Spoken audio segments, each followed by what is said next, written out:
Someone asked me if the Nikon Z DX lenses will work on the FXZ cameras. Yes. And yes is the obvious answer. Duh. But the Nikon Z cameras do not have the ability to turn off the DX crop.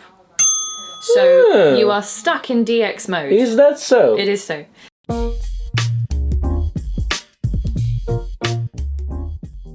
Welcome to another installment of Nikon Q&A. We have had a batch of new questions through. And the first question is, what f-mount lenses can you use on Z cameras? Very good question. All of the Nikon AFP, E-type and AFS lenses will work with full functionality using the FTZ on a Nikon Z camera.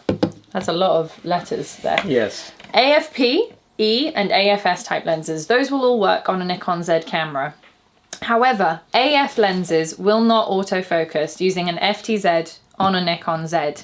AI and AIS lenses will also not show aperture information because there is no chip in the back of the lens to tell the camera what's going on.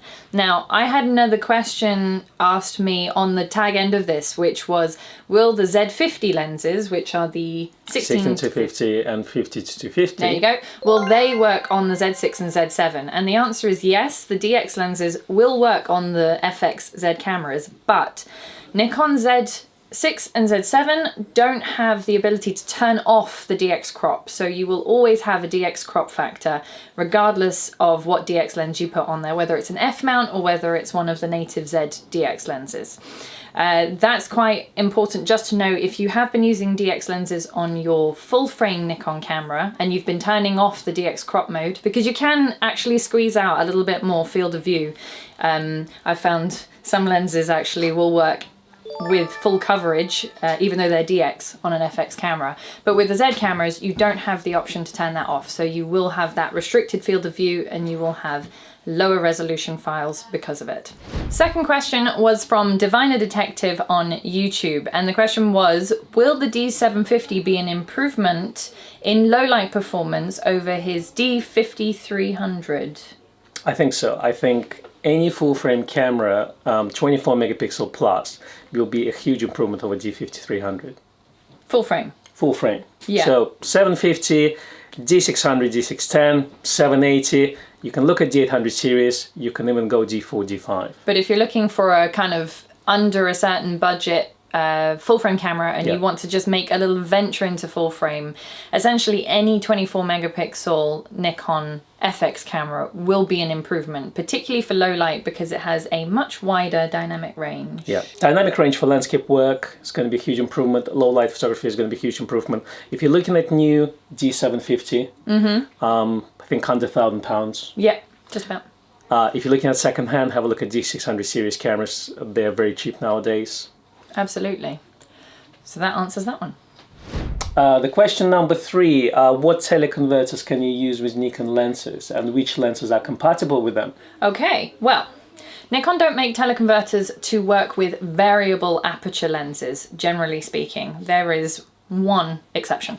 But for zoom lenses, we've got the 70 to 200s, both of them, the f4 and the 2.8.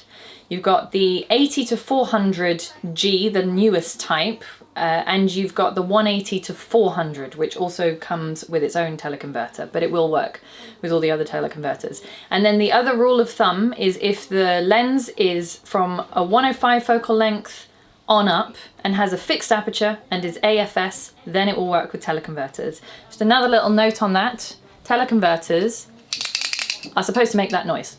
So if you get a teleconverter and you're worried it's broken because it's making a rattling noise, the reason it does that is because it needs to fit with multiple different lenses and the little aperture mechanism inside rattles around. So I've had a few people who have thought their converter's broken. It's not.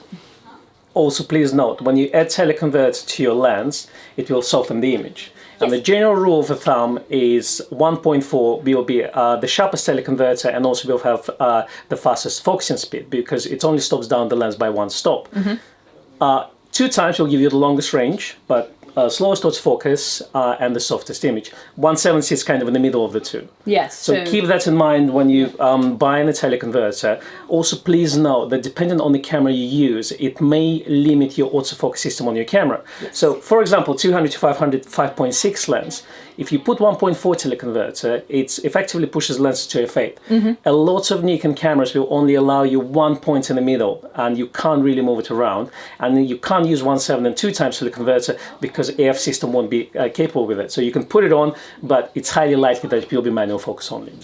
Yes, very good point. So use teleconverters with caution, but if you have any specific questions on compatibility, then just let us know and we can always answer by email. If you find this video useful, please hit like button, and also if you have more questions, put them in the comments below.